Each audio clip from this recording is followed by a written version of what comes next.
Hello, hello, hello, and welcome back to Coach's Corner. It is a Wednesday, August 21st, and we have a great new show for you coming up.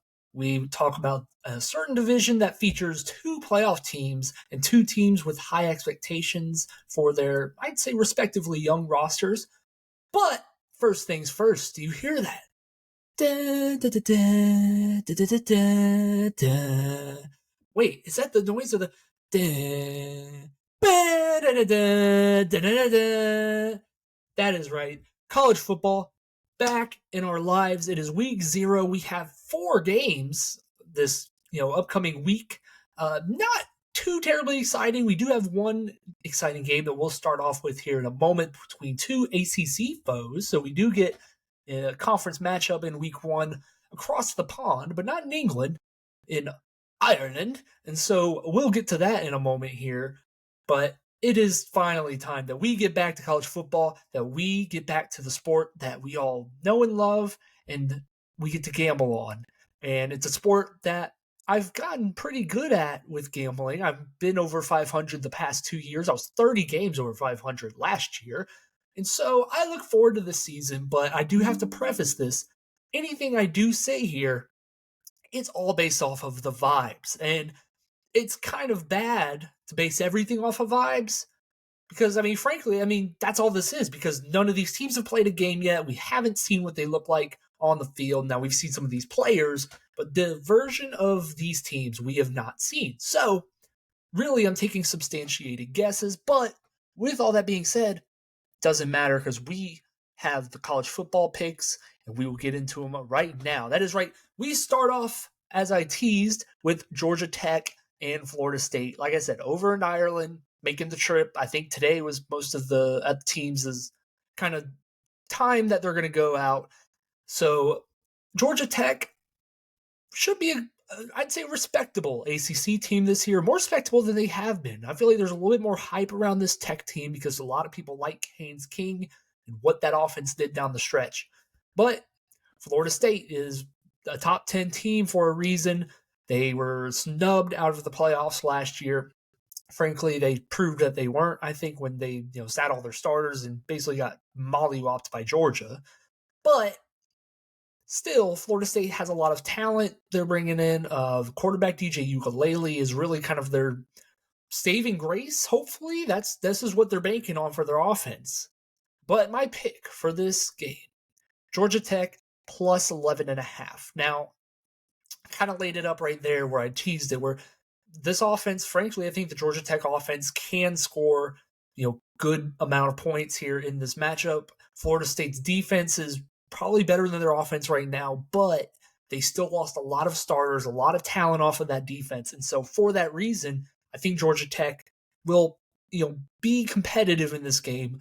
But really, it's not just Georgia Tech's offense that I like here, but it's the fact that I don't like Florida State's offense because I've never been a big DJ Ukulele guy. Now, last year I thought he was really solid for Oregon State. They were ranked for a little while there, and I felt like he did just enough there to prove, kind of build back his reputation from what he was when he left Clemson.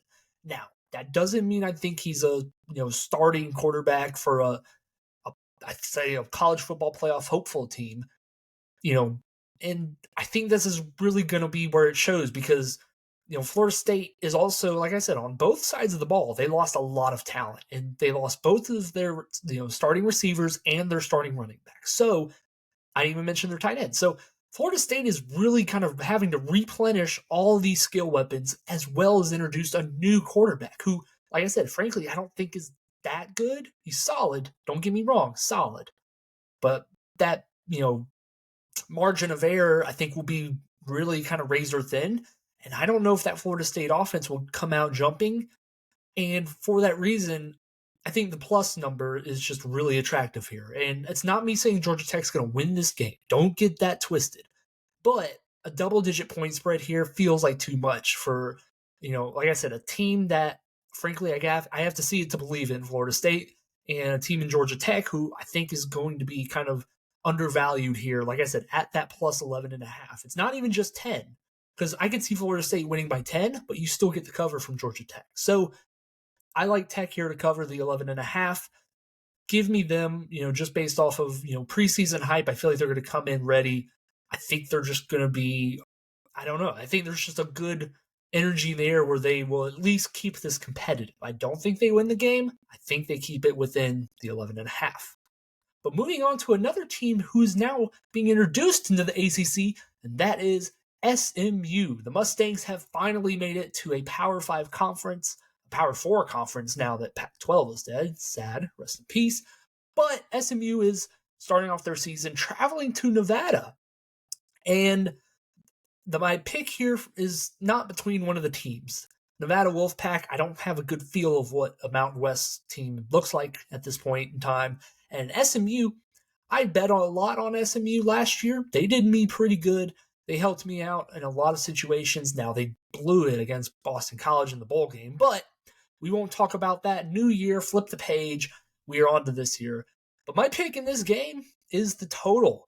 That is the over 56.5 points. And I know what you're saying, because that's a big number for a week 0 game. Not even a week 1 game, a week 0 game. But I have to tell you this, I think SMU can cover this on their own. I think they can score 56 points on their own, and then you're just banking on Nevada to kick a field goal. So really, it's a lot of me betting on SMU and Preston Stone. And I looked at their skill positions from last year. I don't believe they lost anyone major to the draft, not that I could see now. And it feels like they spread the ball out a lot. A lot of guys that were in that 300 to 600 yard range, receiving wise, running backs. A lot of good quality offensive players there. So I think SMU can score. But like I said, their quarterback Preston Stone, he was there last year. He's there this year. I think that continuity really helps here with an offense that was scoring a lot of points last year. I think they can continue that momentum into this year. And it's, like I said, a Nevada team that was okay last year, but nothing special. But even then, Nevada, in their last game against Utah State, I think they lost 44-41. So that 41 points at the very end of the season gives me a lot of hope. And maybe it's naive hope, but the naive hope is that they can score 3 points, like I said, because I think SMU can score the 56. So just keep it within there, and I like the chances of getting over the hump. Even if it's like 20-40, I think that gets us to 60, so that would cover it. Either way, I think we get a lot of points here in week 0 in one of these matchups. And then we move on to Hawaii. Hawaii in week 0 will be at home. They take on Delaware State. And I can't tell you much about Delaware State. I can't tell you that I'm the #1 Delaware State expert in the nation. But alas, I'm here to try and make some sense of this. Now, I have Hawaii in this game. I have them. They are -38. I think the lines jumped to 39, but I got them at 38. So give me Hawaii here to beat Delaware State. Delaware State, first of all, just wrap your head around that. Delaware State is traveling from the state of Delaware to Hawaii. So crazy amount of traveling they have to do already. But you factor in that they're 1-9 in their last 10 games against Power 5 teams, I think, or they might have been just 1-9 last year as a whole. But regardless, not a great team in covering the spread and just being, I guess, competitive. And Hawaii is, I believe I saw the stat, they're 12-2 in season openers since 2010 or something like that. So Hawaii plays well in week 0, week 1, whatever you want to call it. And also, like I said, the travel is going to matter here. Because Delaware State, also a story came out where they were, supposed to be on their 10-hour, 10.5-hour flight yesterday. Some snafu with traveling to the airport had them delayed in getting out there. So it's one of those things where I just can't buy a team that's traveling that far and also, missed the day that they were going to travel that far. And they haven't been good against Power 5 teams since I guess they've been around. I don't know. I don't know Delaware State. Like I said, I'm not the Delaware State beat writer, but regardless, I just like Hawaii here, just, staying at home. The team is coming to them. Hawaii's been genuinely known to have a good offense. So just give me Hawaii -38 here. And then we move on to the game that I'm not sure about. I was trying to figure out a way to pick this game, whether it was going to be Montana State, who was -10, or New Mexico, who was +10, obviously.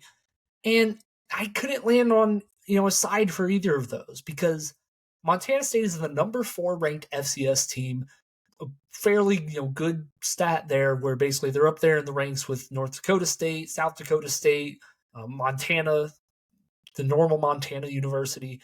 But Montana State is there at 4, and they've had mixed results against Power 5 opponents, but I think they have enough there where they're still a quality team. And they're facing a New Mexico team who could frankly be one of the worst FBS teams. And I don't say that because they're bad per se. I say that because they're under a new head coach in Bronco Mendenhall, who has a lot of experience. He last coached at Virginia for 5 years, 2016 to 2021. He's coming in his first year. But along with him, their starter, at quarterback is a sophomore who's getting his first kind of real, playing time into the start of the year. And so where do you go there with a very young, inexperienced quarterback along with a first-year head coach with a team that, like I said, you have a couple freshmen, but it's not your team really quite yet. And against a team in Montana State who, is being favored as an FCS school. And like I said, I don't know how far that distance is from bottom of the FBS to top of the FCS is, but, that 10 number is a lot. And I couldn't get on board with that. So what I did was I went with the under 54.5. Now, I basically kind of laid it out for you there. I don't think the New Mexico offense will be humming out of the gate. The running back is pretty solid, but like I said, I can't imagine this will be like an air raid offense, game one, obviously. And Montana State, I do think there's that curve where the FCS to FBS level where, New Mexico has a good amount of more experienced players on their defense. Just, I think they're deeper on that side. So even though Montana State is favored, I think maybe their offense has a little bit of trouble. I don't think they score every possession. I don't think these teams will run up and down the field on each other. So for that reason, I think the under is a good little bet here to go with at under 54.5. And so those are the 4 games that we have this week. Those are my 4 picks where we start off. I'll be writing here in the notebook. It's a different notebook unless I can find the one that has all my normal picks. I'll go back and maybe find it. But for now, I'm going to write them down in this notebook here. We'll get that going. We'll try and prove ourselves as one of those, I'd say, premier betting sources in the college football space. Because like I said, I don't try and dabble in any other, I don't try and give out picks in any other space right now. I say that with a big emphasis. But I'm sticking in my college football roots right now. This is where we thrive. This is where we're going to get some winners. I feel good in my picks this week, so let's get into it. But before we get out of here, I do want to do a NFC East preview, kind of dive into that, and I'll let you know my schedule, how I want to try and do these coaches' corners heading forward. But we got to talk about these teams, the Cowboys, the Giants, the Eagles, and the Commanders. Now, we're going to start with the Commanders because they are, I'd say, the worst team in the division pretty comfortably. But are they? Because Washington, they have a new head coach, Dan Quinn, who master motivator. I don't know if he's a great coach. I had him here in Atlanta. I think he's a really good dude. And like I said, master motivator. But will he, fall into his old habits where you kind of trust some of his guys that he's coached up before too much? Or will he just thrive with a rookie quarterback in Jaden Daniels? Now, Jaden Daniels looked really good in this preseason, and he has good weapons around him. Austin Eckler and Brian Robinson behind him, Terry McLaurin on the outside. And who knows who's going to be on wide receiver 2 duty. They kind of teased that around in the season. But Terry McLaurin is a good place to start with the wide receiver. But the issue is I think it falls apart with the offensive line. A very kind of shaky unit. They lost Morgan Moses, who even though he was hurt, he was a veteran. And that defense is just, you have Deron Payne, you have Jonathan Allen, but then you go outside and, you have Emmanuel Forbes from last year who had his moments but really didn't kind of catch on, throughout the season. And then you have a lot of old Dan Quinn retreads like Dante Fowler, Bobby Wagner, guys of that stature, Michael Will or Walker, good players, at times, but for a consistent starter like snaps and whatnot, I think this defense is going to get torched. But I think there's the optimism of Jane Daniels that will keep fans engaged in this team.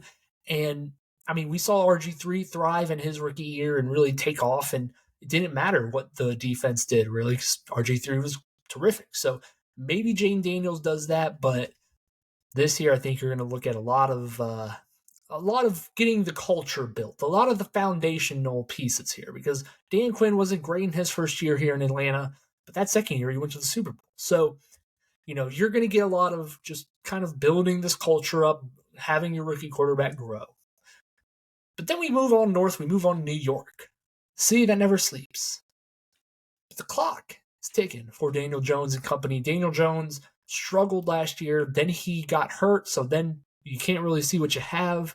They lose Saquon Barkley in the offseason. They don't really acquire anyone of note on offense outside of Malik Neighbors in the draft, but really, I don't know how this offense is going to produce because, like I said, you're really banking on Daniel Jones, and you've only had one good year, I'd say, from start to finish, and that was the playoff year, and that kind of rose the expectations where now the pressure's on Brian Dable and company, and, it's one of those things where I don't think they've ever really got to build this thing organically and kind of naturally progress because he had such a good first season. So now they had to pay Daniel Jones. They had to lose Saquon Barkley because they paid Daniel Jones. And it's just kind of a mess in New York on the offensive side. But then you go to the defense, and that's when I think they kind of made some really aggressive, good moves, and that defensive line is unreal. Brian Burns on their edge, Kayvon Thibodeau, who they drafted, Dexter Lawrence in the middle, wreaking havoc. I'd say that's arguably the best defensive line, like top 3, I think, in the league. And, it'd be one thing, but that secondary is just not good. They lost Xavier McKinney to the Packers. They have a second-year player in Deonte Banks, or I don't know if they drafted him, but Deonte Banks is just not a terrifying player. He's fine, but, you're really going to have to bank on those 3 guys in the middle and off the edge to take the pressure off of that back end, and it can happen, but it's one of those things where there's too many question marks around this Giants team in a division that I don't think you can have these question marks. And I think we're going to head to a quick answer of whether or not Daniel Jones will be around next season. I think the next 4 games, the 4 games that the Giants start off with will be the determining factor for Daniel Jones' future in the NFL. Not just as a starter, in the NFL. Because I don't know if Daniel Jones, with his contract, can be traded anywhere and actually have value in the trade market. But like I said, they went and got Malik Neighbors. They do have some guys they've drafted over the years: Wandale Moore, Jalen Hyatt, Devin Singletary's behind them in the running back. And it's just one of those things. I think Brian Dable's going to have to scheme his ass off. They're going to really have to figure this thing out, and we'll see if they can do that. Then we travel on, I think, is it south? Is it southwest? We travel to Pennsylvania. We go to Philadelphia, and we look at the Philadelphia Eagles. Now, I touched on the Eagles a couple of weeks ago. Nick Sirianni, Jalen Hurts, the weird butting of heads that those two have. But what sets them apart is just the weapons they do have on this team, because now they have Saquon Barkley, who they signed. They have A.J. Brown, Devontae Smith, Dallas Goedert. This offensive line should still be terrific, even with Jason Kelce retiring. But the issue has never been with the offense. It's about that defense, because the secondary was atrocious towards the end of last year. James Bradbury is now a safety because that's what cornerbacks do when they become washed. Darius Slay's getting up there in age. It's one of those teams where they're kind of banking on some guys to really grow up quickly. They're supposed to be a terrifying unit last year. They fell flat on their face, especially after a hot start. They died towards the end of that season. So, it's a team that on paper should do great things. But is it a well-coached team? I'm not so sure, because Nick Sirianni, now that he's lost multiple coordinators now, he looks kind of funny in the light. The light is shining on him, and it's a little bit too bright, I think. You're going to see if they struggle out of the gate, similar to Daniel Jones, Nick Sirianni, I feel like has that same pressure on him where the first 4 games are going to be critical for the Eagles to at least, escape out of it 2-2. And I think they can do that, but Philadelphia is not a city that is patient. They're not a city that loves Nick Sirianni like today. So you lose 2 games, you lose 3 games in the beginning there, you might find yourself on a one-way ticket out of the city of brotherly love. But still, I think they're sitting pretty when you compare them to a team that's even further south in the Dallas Cowboys. That is right. The Dallas Cowboys are screaming disappointment this year because of all the contract issues that loom over the team. CeeDee Lamb wants to be paid. Dak Prescott wants to be paid. Micah Parsons wants to be paid. So all these guys want to be paid, but Jerry Jones really hasn't bent the knee to them. And it's one of those things where I don't know if he's learned from mistakes he's made in the past by giving Ezekiel Elliott all that money, or he doesn't want to give Dak Prescott the same amount of money he gave him the first time around. But it's one of those things where they're running a pretty high gamble here. If they don't pay Dak Prescott or CD or Micah Parsons sooner than later, the price is only going to go up if they produce this year. And I don't think there's really a indication that they won't produce this year. It's just one of those things where the team is just not really, I think, built for winning a Super Bowl. But on top of that, I don't think they can afford to lose these players. Because, they're running Ezekiel Elliott again, and he's aging as a running back. They got rid of him a couple of years ago, but here he is again. They lost Tyron Smith, who is a staple on that left tackle spot, but Justin Steele's good to replace him. But the thing that I think is optimistic about them is they are getting Trayvon Diggs back, and he's an opportunistic corner, similar to DeRon Bland, who broke the pick 6 record last year. But will they even be that good with Dan Quinn gone and taking a decent chunk of the players, that were those core role players? So, I'm very skeptical on the teams in this division, and I think it's a real pressure cooker division where the pressure is going to be bearing down on these teams, and you're going to have to see someone rise to the top. And, I think it's going to be the Eagles just because, like I said, they have the best roster out of these teams. And, Nick Sirianni isn't a good coach, but I think he's better than, I can't say that. I can't say he's better than Mike McCarthy, but you know what I'm saying? The roster's just better, and I don't think the coaching gap is that far between Sirianni, McCarthy, Quinn, and Dable. I don't think it's that far. And I know Brian Dable won a Coach of the Year a couple of years ago, but I don't know. I just can't really sell myself on any of these teams being a true runaway contender. And although I think the Cowboys will steal a wild card spot, I like the Eagles to just be a steady Eddie type of team. But I do think Jalen Hurts will also face the same pressures that, a lot of quarterbacks face, where he really only had that one good year at the Super Bowl. And outside of that, he's been, I'd say, fairly average. So I think, Jalen Hurts is facing pressure. Nick Sirianni's facing pressure. Mike McCarthy's facing pressure. Dak Prescott's facing pressure. Daniel Jones is facing pressure. And the Commanders are just the Commanders. But that is the NFC East for you. And that is how we're going to end out today's show. Thank you for listening. Thank you for stopping by and listening to me ramble about some football.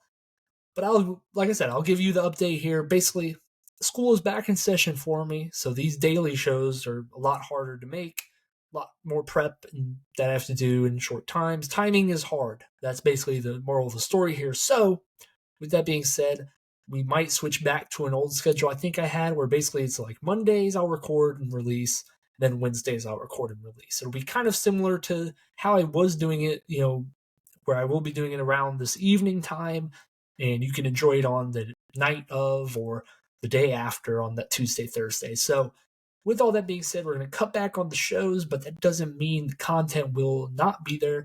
We will get those picks out to you. Like I said, we're winners last year. We're going to be winners next year or this year. So with all that being said, thank you for the support.